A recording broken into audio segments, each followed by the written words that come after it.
ابتدا میں ہی انجام کے آثار دکھائی دینا شروع ہو جاتے ہیں عقل مند آدمی کو، اگرچہ کہ پورا انجام سامنے نہیں آتا لیکن اس کے آثار اور اس کے قرائن سمجھ میں آنے لگتے ہیں کہ انجام کیا ہوگا اس آغاز کا۔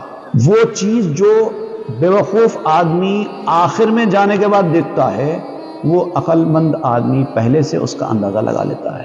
اس طرف جا رہے ہیں تو مطلب یہ راستہ کدھر جاتا ہے، اگر ہم نے یہ راستہ اختیار کیا تو کون سی منزل پہ ہم پہنچیں گے اس کا اندازہ لگا لیتا ہے۔ تو اگر یہ بات کہے کہ بھئی ہم کو انجام کیا پتا، وہ تو غیب کی چیز ہے، بعد میں آنے والی چیز ہے، ہم کیسے پہچانیں کہ انجام کیا ہونے والا ہے؟ جیسے آپ نے کہا کہ عقل مند آدمی آغاز میں ہی انجام کو دیکھ لیتا ہے، تو اب ہم تو اس درجے کے نہیں ہیں، ہم کیسے دیکھیں گے آغاز میں انجام کو؟ تو مولانا روم کہتے ہیں حزم را سیلاب کے اندر ربود، ٹھیک ہے تم انجام کو نہیں جانتے نا، احتیاط تو کر سکتے ہو۔ احتیاط کو کیا سیلاب بہا کے لے کر گیا ہے؟